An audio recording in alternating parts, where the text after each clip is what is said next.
I was with a narcissist before, but never like this. The past relationship was awful. They raged at me, they cussed at me, they threw things at me, and this one was completely different. Something changed, something was different. Why am I still in this cycle when I thought the next person was completely different? You see, a lot of times when people are with a narcissistic personality disorder, they look at and they see the overt narcissists. Oftentimes, overt narcissists are common to be like the first person that you interact with that you're like, wow, this person's narcissistic, because you see it. You see it more than you would in a covert or a vulnerable narcissist. I think there's a lot of times in talking with different people and doing coaching across the globe that there's a lot of people out there that get involved with an overt narcissist, a grandiose narcissist, one that you're like spotting and you're like, that's a narcissist. And they walk away from it, or they get rescued from that relationship by another narcissist, but it looks different. This time, the other narcissist is covert. This time, the other narcissist is a lot more sly and subtle about what they're doing, how they're interacting, how they're grooming you, how they're manipulating you to be theirs, while all the time saving you or rescuing you from a narcissist. If you guys are new here, my name is Ben Taylor. I'm a self-aware narcissist that, as I'm learning more, would identify more on the covert side than I would the overt side in how I interact and how I feel and how I process stuff. And I'm on this channel to provide awareness, growth, healing, and change. Maybe you're listening today on the podcast, either on Spotify or Apple. Thank you guys so much for listening. Please give us a follow on some of our other platforms under Raw Motivations. Check us out on other platforms with videos, with longer videos, shorter videos, nuggets of truth every single day under Raw Motivations. You can find us on TikTok, Instagram, Facebook, and YouTube. I'm on this platform to provide that awareness, growth, healing, and change. And we do that by providing free content and also with meeting with people in daily meetings. We have one-on-one meetings that I conduct with people all across the globe. The majority of people that I meet with are narcissistic abuse survivors, people that have gotten out or they're trying to figure out how to get out. And it's the crazy making of like, I don't understand what's going on. I don't understand why I'm here, and being able to help them understand you're not crazy, you're not alone, and you've been put in a crazy situation that's formed a trauma bond that keeps you stuck with an abuser. But we're able to help break people out of that on a day-to-day basis. And it's awesome and it's rewarding and it's great to be able to see that light bulb, that switch flick, and people will be like, whoa, now I see it.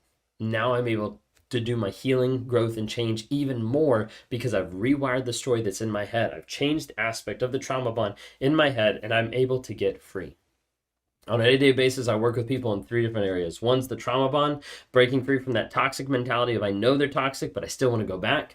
Helping people through limbo land, which is the rumination and is detoxing from the narcissistic person, and is also vision values, working on how do I set up in the future, how do I set up the boundaries that I need to not go back and to not get with a new toxic person.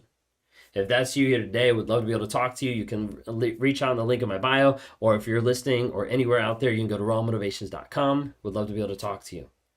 So a lot of times I see overt to covert, where we see people that are with an overt or a grandiose narcissist and end up getting out of that relationship. And that's great because they're out of that relationship, but end up getting sucked back into a narcissistic relationship, but one that is covert, one that is harder to see.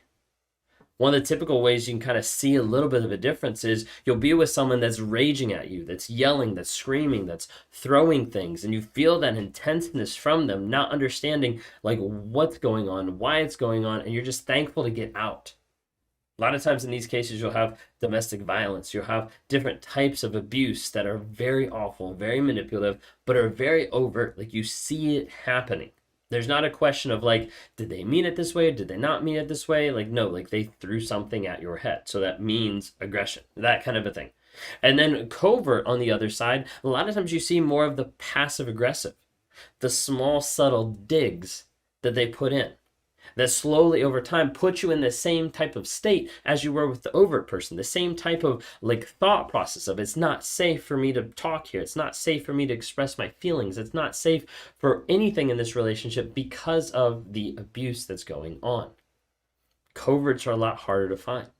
They're a lot harder to see, and they're a lot harder to realize what's going on because the digs and the subtlety can be very, very minute. That slowly over time chips away at you.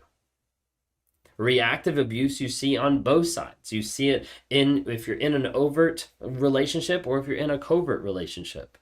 The overt one, you might see them push you to the edge, and all of a sudden you're there screaming and mad and frustrated, and there they are kind of sitting back, smiling and recording you. The reactive abuse on the covert side might look more in the form of like dog whistling, where they're poking and prodding at you in private, and then they use the same phrases and words and actions in public to elicit a response from you. Both of them make you look crazy. Both of them oftentimes go in different ways. Overts and coverts. Well, let's talk through some of the ideas or some of the differences. These are not mutually exclusive, and it's not a list that says, hey, this is definitely one or definitely the other. So don't take what I'm saying out of context. There's just some stuff that I've written down and that I want to talk to you about it that sometimes can be either indicators or an idea of who you're dealing with. But again, part of this is the idea of you're with an overt, and a lot of people end up getting with a covert after the fact. Think of it this way. Sometimes the overts have the shorter relationships or the relationships that are in cycles. Hey, like this person, they haven't been with someone longer than 3 years. Like 3 years is their max cutoff, and they've just cycled through people every 3 years. That's just how it happens. And a lot of times you see more cycles, more short relationships inside the overt aspect. And then you see the covert aspect that a lot of times is so subtle and so slow in the grooming process that the people are with these people longer and longer and longer. We're talking 5, 10, 30, 40 years that they're together without realizing the abuse that's happened over time, because it's not just out there in front of the public eye. It's slow and it's subtle. Think of the idea of like an overt being like really annoying sometimes, while a covert might be well liked. Just like the difference, sometimes the vibe that they might give off sometimes is completely different. Sometimes the overt will be very showy or like extra, like proclaiming a lot of stuff about themselves or about achievements that they've done. Whereas the covert might look more on the vulnerable side or the shy side, not willing to actually engage with a whole lot of people, kind of standing back, at parties or things like that. They're not the center of attention, but somehow attention still gets drawn to them. Mentioned overts, a lot of accomplishments. Coverts, a lot of times they might feign humility to be able to get praise.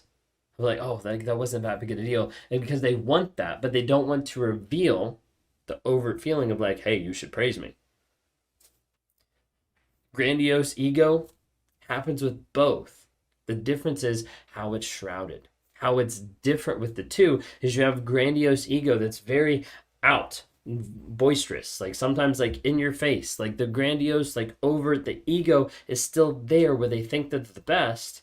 And the covert, on the other hand, is typically trying to hide that to some level, to some degree, because they don't want everybody else out there to think that they're a selfish person. But they would rather have everyone else slowly know that I am special, I am entitled to like the things that I want, and therefore you should love and serve me. But they have to hide that. They have to manipulate that from other people versus being very outspoken about it. Sometimes you just have an overt narcissist that looks like a jerk and a covert narcissist that just looks like the nice guy. There's not really a ton that I'm going to dive into in this video because I wanted to highlight just a couple differences, a couple like ideas at times that appear different between the two that make you latch on to the idea that, hey, I was with a narcissist in the past, and then this one didn't look like a narcissist at all. Like, I don't think they're a narcissist. And then you get out of the relationship, you're like, whoa, like they actually were a narcissist because I didn't realize what I was getting put through. And some of the stuff I was getting put through was the same exact thing as the previous relationship, but I didn't get to it in the same way. A lot of times you'll see an overt being very much in your face about what they're doing, sometimes even drop hints of this is what's going to happen, and a covert won't do that. A lot of times they'll be more sly, more subtle, and they'll get to the place where all of a sudden you're in the same spot of being abused, but you didn't even realize how you got there. Think of it this way, that many people will go or they'll get rescued by a covert because it looks better than the last one.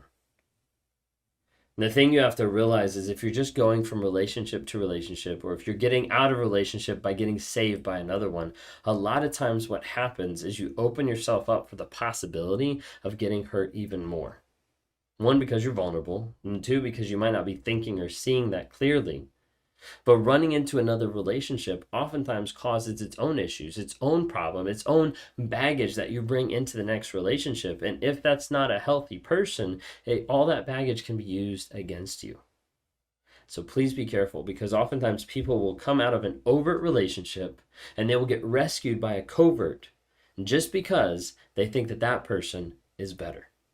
So be careful of how you do that. They're still the same in the DSM-5. They still have the same traits. The 9 traits of the overt narcissist are still there with the covert, but they are hidden differently. And if that's something you guys want me to talk about more, can definitely dive into that more, but that's all I had for today. Hope you guys enjoyed. Thanks so much.